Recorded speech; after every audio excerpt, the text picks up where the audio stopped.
Alrighty. Good afternoon, everybody. Happy Saturday. My name is Josh Pade. I'm a Democratic candidate running for Congress here in our first congressional district. And I am from Kenosha. That's my hometown. And we're here to talk about education. Education is an important issue for all of us right now. And with the COVID pandemic happening, it has presented a whole new set of challenges for teachers, for schools, for students, determining what's the best way to be in class and what's the best way to be learning from home. So we want to talk about that today. I am joined by a public school teacher in Racine and a friend and an activist, Angelina Cruz. Angelina, welcome to this is our second town hall / someday it'll be a podcast. Hi, Josh. Thanks for inviting me. So first of all, how are you doing?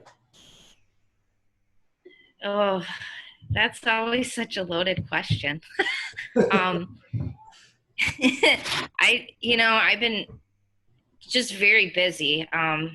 It's pretty much like 15-hour plus days, 7 days a week, trying to navigate all of these things, working both like with my union leadership and membership, but then also coordinating with district administration in terms of how to best proceed with navigating this landscape that, none of us have experienced before. So it's overwhelming, but, just take a day at a time and we'll get through it eventually. Absolutely. So if you were to give a state of the union for schools in the area from your perspective as a teacher before the COVID-19 pandemic hit, just where we were at before this hit, because from my perspective, the people I've talked to, is a lot of the things that have happened were problems that existed, and COVID has just made them so much more worse. Where things are maybe improving. So what was kind of the state where we were at if we were having this conversation first week of March? Right. So one of the things I like to point out is that, as you were saying, this pandemic really has laid bare already existing inequities across not just our local school districts, but nationally. I don't think Wisconsin is unique at all in terms of the very intentional underfunding of public schools and starvation of public schools. And so we live in a state where it's the year 2020, and we are still not at funding levels, at the same funding levels from 10 years ago. So it's been a systematic destruction, I think, of this of public school system. So, I think it's made evident there definitely haves and have-nots in this society, and the children being served by public schools, who, by the way, are the vast majority of children in these United States of America, they're getting the short end of the stick, and I think it's really opened a lot of people's eyes.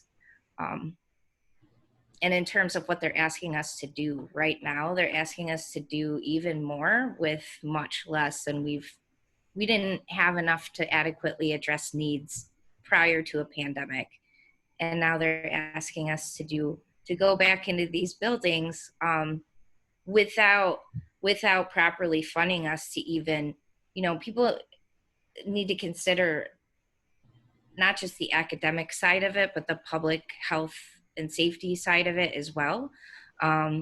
So I'm at a loss of words for where all of these resources are going to come from when there's a clear unwillingness on the part of Republican legislators to actually support us in a meaningful way.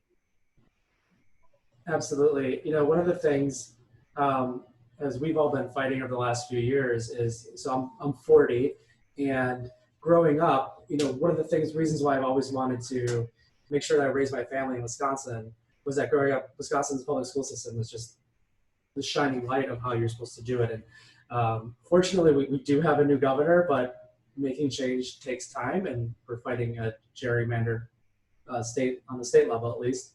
And one thing I've personally talked about with a lot of folks is just, the funding mechanism. We fund based on the wealth of localities. And if you're from a wealthy area, you have the money for schools, and if you're not, then you're kind of stuck. And the more that, from what people have told me, is that whenever they hear the word local control, I mean, they like local control, but that usually means that you're on your own to fund it.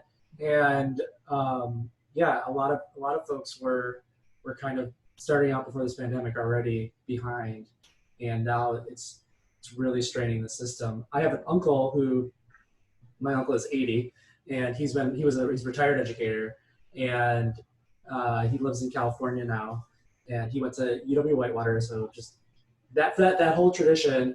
And we talk regularly about what's happening, and the whole trend line, at some point there's a reckoning, and hopefully the COVID crisis that we're experiencing now will be the reckoning that causes us to rethink the way we approach things. What have you been hearing both from teachers as well as administrators from their top set of things that they need to see happen with the pandemic going into September? We know that we're in a state where currently, I believe I didn't check today, but the last I checked, the spread of the virus it's uncontrolled at this point and uncontained.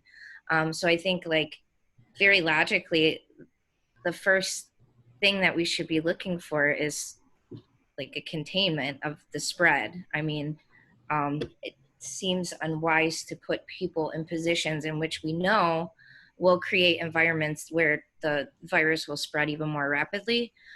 People want to be assured about, processes by which buildings will be cleaned. People want to be assured that they're going to have the proper PPE in buildings.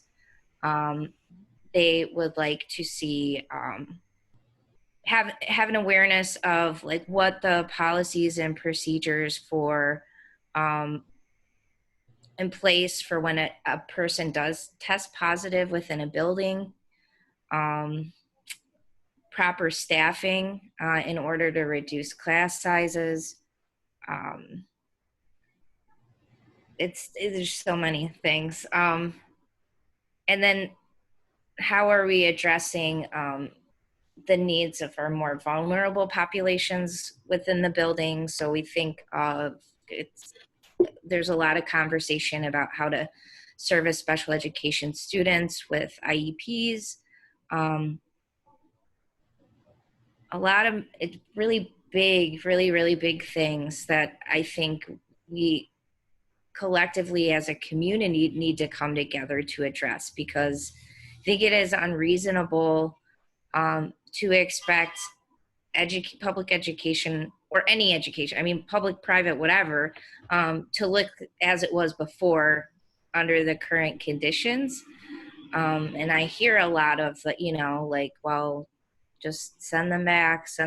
My members are even worried about, our district decided to begin with remote learning, as did Kenosha, as did Milwaukee, Green Bay, Madison. But our district, I don't know if you saw this letter circulating from Republican legislators in the assembly that says, hey, if you're a district that decides to do remote start to the year, you should have all of the teachers report to the buildings to ensure quality instruction, was the spirit of the letter.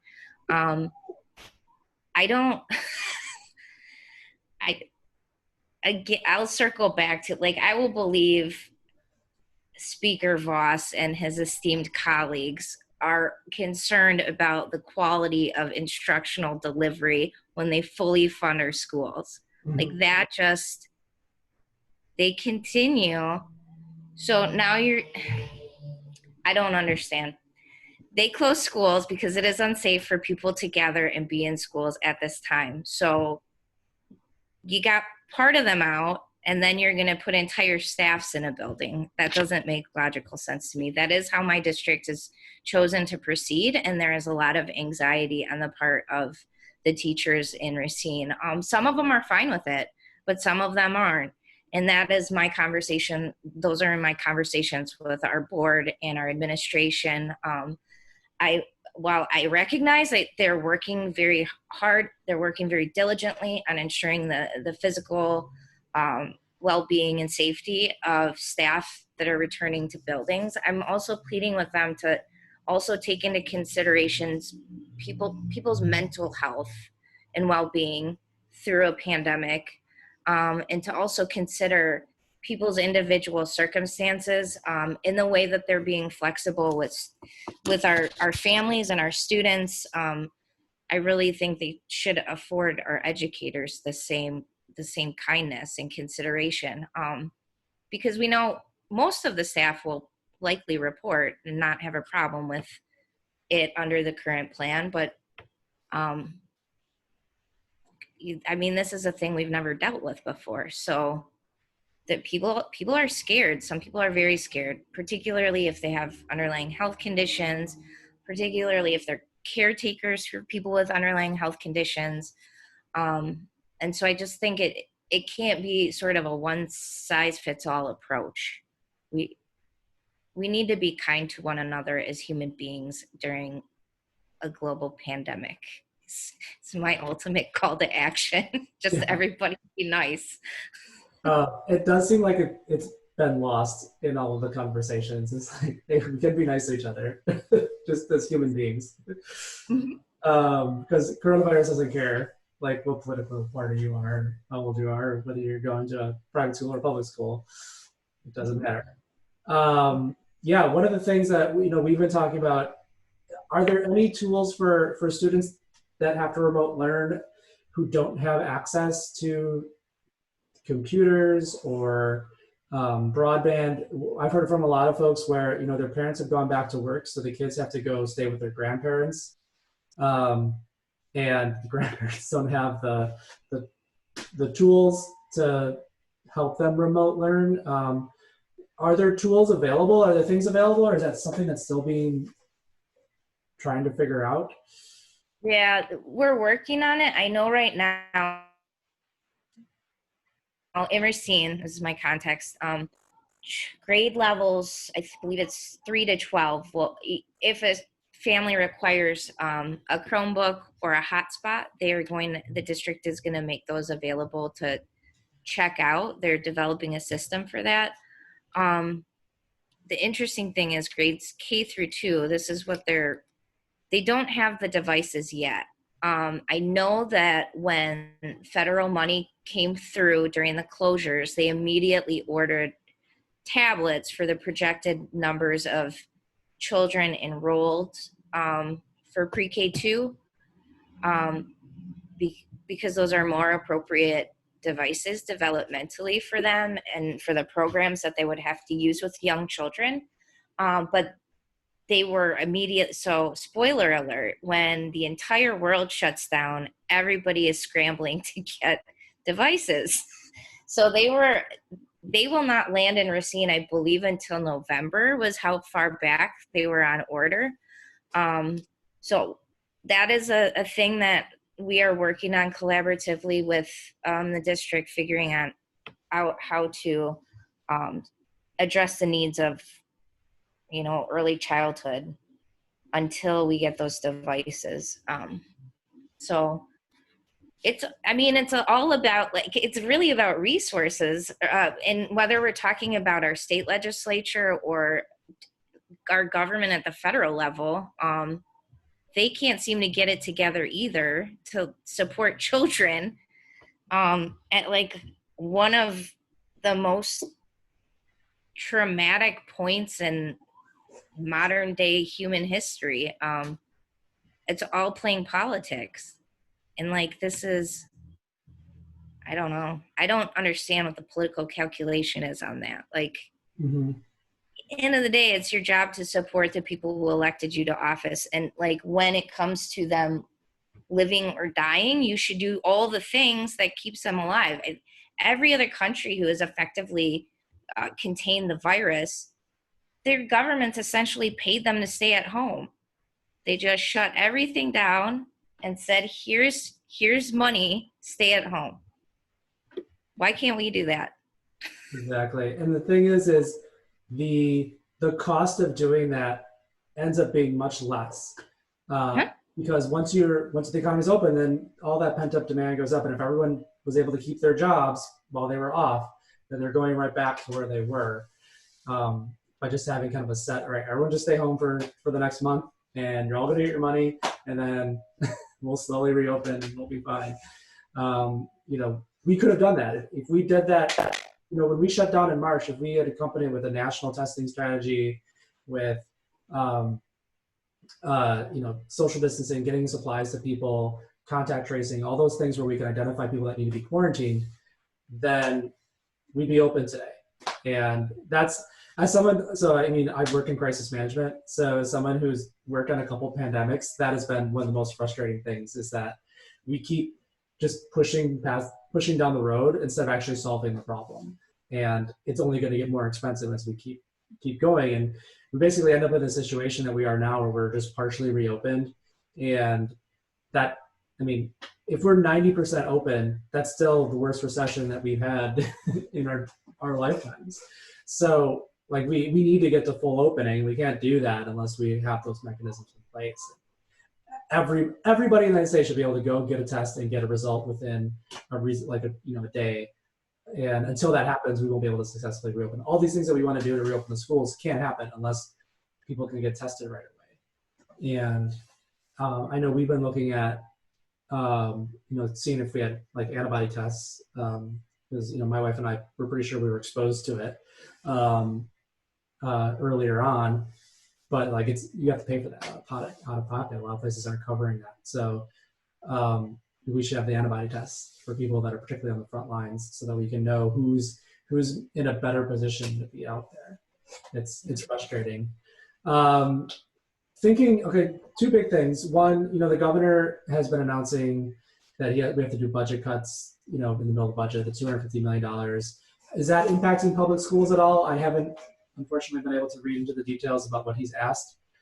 Yeah, I haven't either yet. Mm-hmm. So that's, I mean, I would assume it's going to impact everything.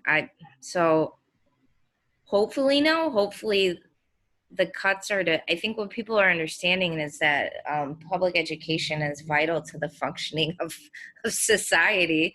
And so hopefully resources are shifted to public school to address concerns rather than cut. But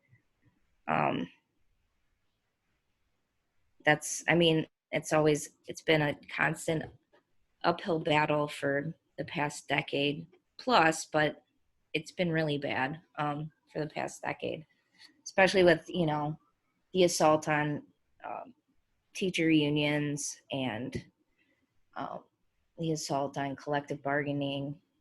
So. Absolutely. From the federal government standpoint, I mean, we've been visited by Betsy DeVos a few times this year.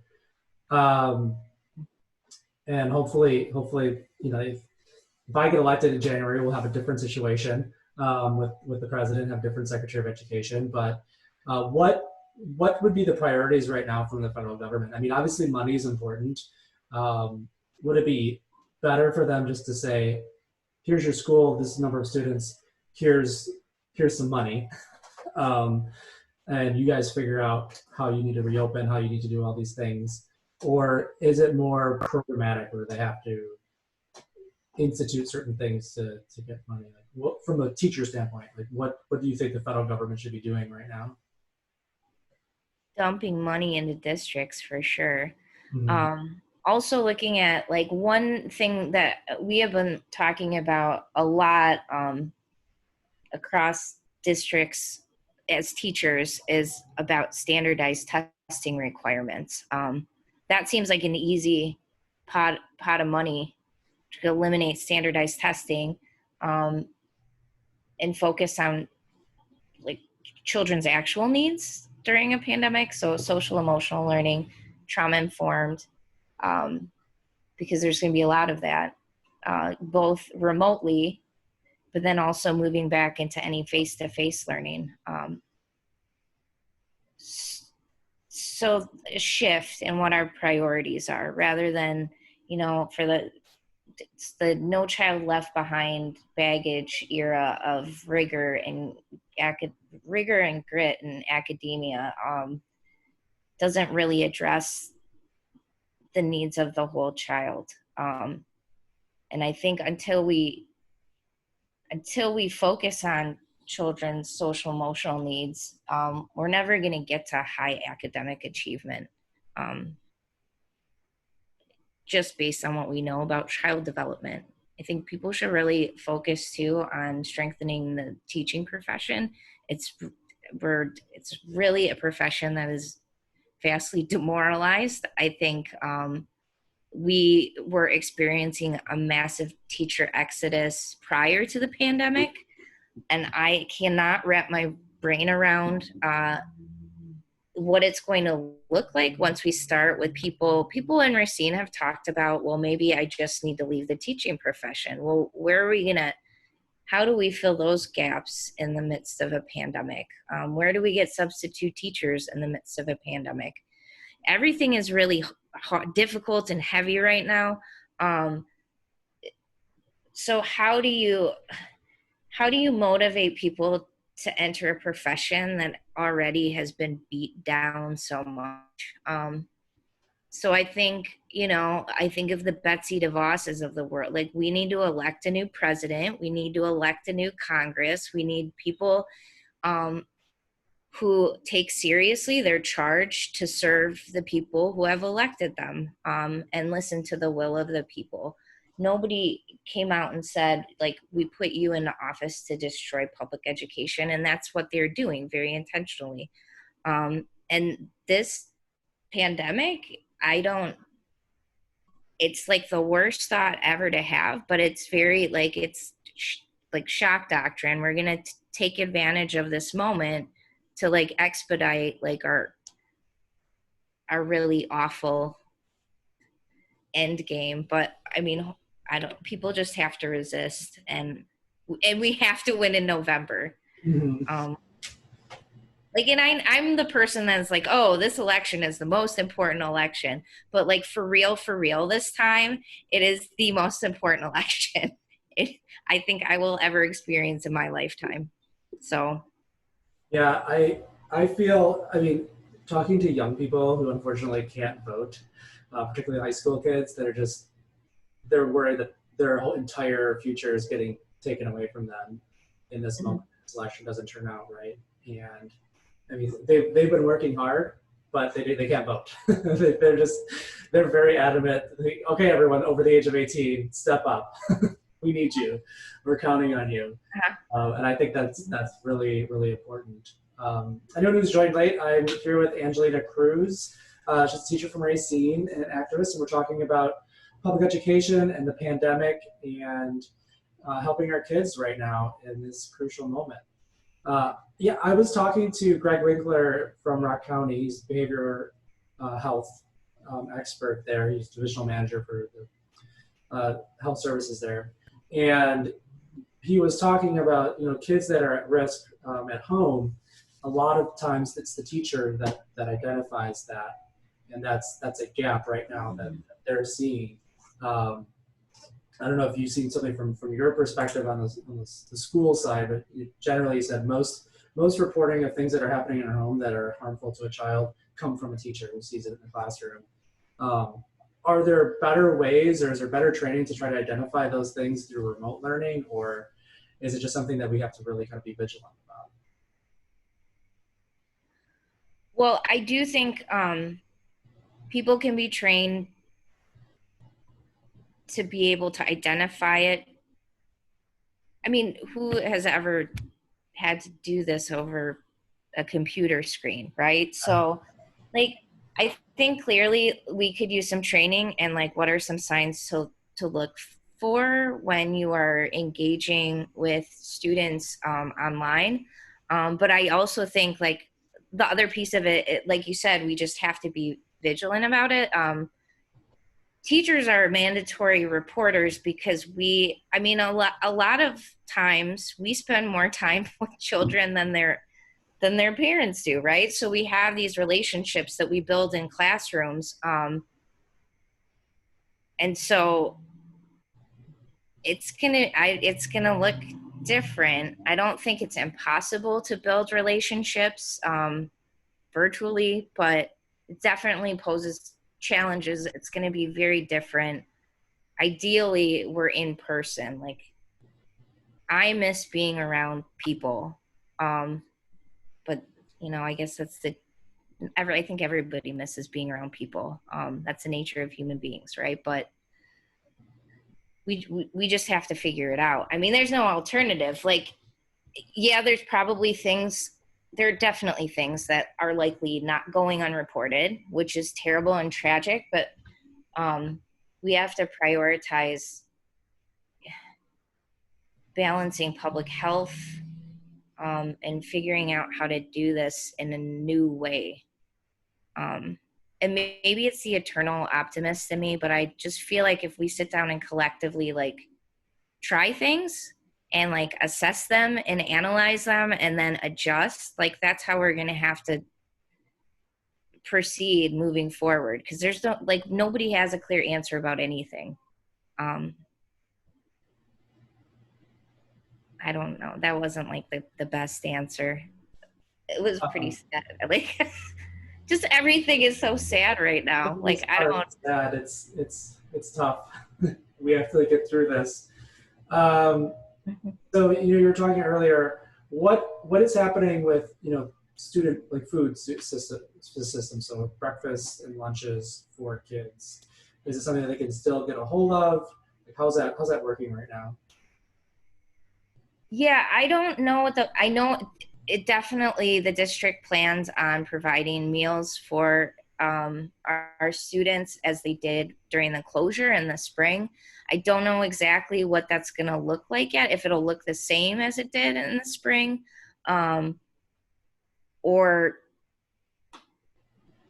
if they're going to modify it based on how it went in the spring. I'm not sure, but I can say for sure that the plan is to provide the meals that we traditionally provide for kids. Okay. Someone just asked from Facebook. I know you had touched on this earlier. What is happening in Racine for special education students? Unknown. So I do know there was a meeting on Friday, and I have yet to circle back with our union members that were special education teachers that participated in that meeting. I know that what I can say is that they are looking at individual IEPs. I believe reconvening as teams you have to make decisions as a team that pertain to IEPs. And so that was like the preliminary, what I knew that they were going to be discussing going into that meeting. So I know there's a lot of people, it's a priority for the district to figure out a meaningful plan in terms of dealing with it, but they're working on it right now. So we should know soon, very soon, since it's August 8th. Mm-hmm. But I think families, students and their families should be hearing from the district probably within the next week or two. When is the first day of school? September 1st. September 1st, okay. I believe. My calendar. Just under a month. About 4 weeks. Yeah, it's September 1st. So, I mean, it's the one advantage we have in Wisconsin is that our school year starts later than other parts of the country, at least down south. Right. My nephews are in Tennessee, and they've already gone back to school, and they're doing home learning for the moment. Okay. It also has COVID down there isn't the best right now as well. So, yeah, I think we've seen stories of schools around the country that reopened and then had to send everybody home because COVID spread so fast. And we have a lot of students, teachers that have asthma or have other health risk issues that they have to deal with, and making certain that we stay on top of that is crucial. Agreed. I mean, the fact that the South opened so much earlier than the rest of us gives us an opportunity to learn from them and like maybe not make the same mistake of sending people back into buildings too early. I think people have to be willing to be flexible in this moment to keep everybody safe. Are there ways in which, we've seen both from Betsy DeVos as well as just the way schools are structured that certain private schools have been put at an advantage in this moment because they're able to get small business funding? Do they be able to get other things that are happening? Is there anything else happening that you've seen at the federal level that has really kind of undermined public schools in this moment, as opposed to a voucher school or a private charter? I think the fact that so this let me pull up my the Paycheck Protection Program that's being afforded to Wisconsin businesses, and maybe you said something, you were breaking up, so I kind of missed part of what you were saying, but the Paychecks Protection Program, voucher schools are eligible for that money as well. And so I know all of the voucher schools that I've checked on in Racine have all received that money from the federal government, in addition to whatever else has been afforded to public schools. So they're double dipping and really siphoning more resources off that we need. So that's pretty messed up. Also, their unwillingness to act and pass another package that supports not just public schools, but just the working people of this country in general. It's pretty appalling. People don't have access to health care during a pandemic. Mm-hmm. They don't have access to paid sick and family leave. Rent and mortgage forgiveness should be provided.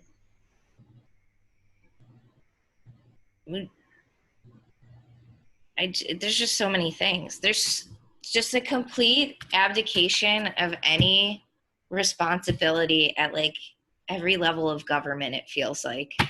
Yeah. Everybody's just like punting down the road and not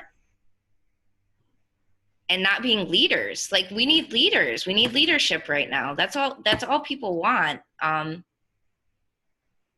Yeah. I just have I have a lot of words for it, but it's just like, I can't believe we have to have this conversation, Josh. Like, yeah. What? It shouldn't be. It should be a no-brainer. And so many people I've talked to, education is where you see all the other problems that are happening really come to the forefront, because kids have to carry all of that. Their parents lose their jobs, so their parents have to decide between going to work or taking care of their kids, or they can't get food, or they're getting evicted from their homes. We already have 1.5 million students that are homeless that go to public schools. We don't know how bad that's going to get over the next months. It could go. We go into September with more kids that don't have a place to go when they leave, and we're not dealing with rocket science here. We're dealing with things that can be fixed, and we just need the leadership to do it. I mean, the PPP program, if you just ensured that every teacher is going to get paid by the federal government during this time, just cover that. It would give schools the resources to do other things and put that in place, because that's what the PPP money does. It's just gives businesses the money for their payroll. So that would kind of lead me to my big question I always ask is, you're the Secretary of Education tomorrow. What would be the big things that you could design for our education system? I mean, we don't have a federal education system in this country. Most of the things that we've done at the national level usually revolve funding and testing, and testing. What would be the big priorities you would have to change in our public education system? Yeah, that's a big question. I think like my global answer is this: just really construct policy that is centered on our neediest population of children, because if we can address those real you know, if we can address the needs of our neediest children, then the needs of every child will be addressed. So focusing on our special education policies, focusing on our English language learning students, the populations that, from my perspective, are really being neglected, not just amidst a pandemic, but prior to a pandemic hitting. Looking at I don't want to get too acronymy because I know that's a teacher thing. But looking at the federal law that focuses on special education, and really improving that, um, ensuring that districts are funded at a level in which they could provide all the supports that every child needs. I mean, those are, it's all about funding. I also think it's also about the quality of your teaching force as well. So I alluded to, I didn't allude to it. I just said we're suffering from a massive teacher exodus. People don't want to go into the profession, and they don't want to stay in the profession once they're there. So I think a piece of it needs to be with, in many ways, we've been a deprofessionalized profession. That is the aim. But to make educators feel as though they are a celebrated, important profession, and to stop the bleeding as far as that goes, and then encourage and attract young people who we need to go into the profession. So I don't know if there's I don't know if at the federal level you can, design some sort of program or something to incentivize people and attract them to the profession. There's so many things. There's so many things. I'd eliminate standardized testing requirements, that's for sure. That is nothing but a corporate driven reform effort. We know that they're in fact designed so that students will fail them. So when we're talking about children's performance, their academic achievement, and failing these standardized tests, like, I want people to be clear, they're supposed to fail those tests. They highly correlate, your success on those tests highly correlates with your zip code, and access to resources. And so they are, by design, failing kids. So I always tell people, our children are not failing. Don't speak of our children as failures. It is us as adults that are failing our children. So I would like to change the narrative about what our public schools are across the nation, because they're really the cornerstone of our democracy. And they're the only schools with the commitment and the capacity and the legal obligation to serve every child that walks through the doors. Mm-hmm. So. Yep. Yeah, I mean, it's one of the most pressing issues we're dealing with. I've often said that, if I get elected, I want to serve on the Education and Labor Committee, because of my background, because of my policy background, and my personal experiences growing up. We need people that know that experience, that can have the perspective to fight for that. It's why I got into politics, and why I'm going to keep fighting for whatever happens, that we achieve these things. We have to address these things, and we can't let a generation go by and not fix it. And we know what to do. So, Angelina, thank you so much for being with me today, and everyone that's joined in. Thank you for watching. We do have an election coming up August 11th, so I'm asking for your votes if you haven't voted already. And make sure everyone stay safe, wear a mask, keep your distance, wash your hands, and we're going to get through this. Thanks, Angelina. Thank you. Take care. Good luck on your election. Thank you.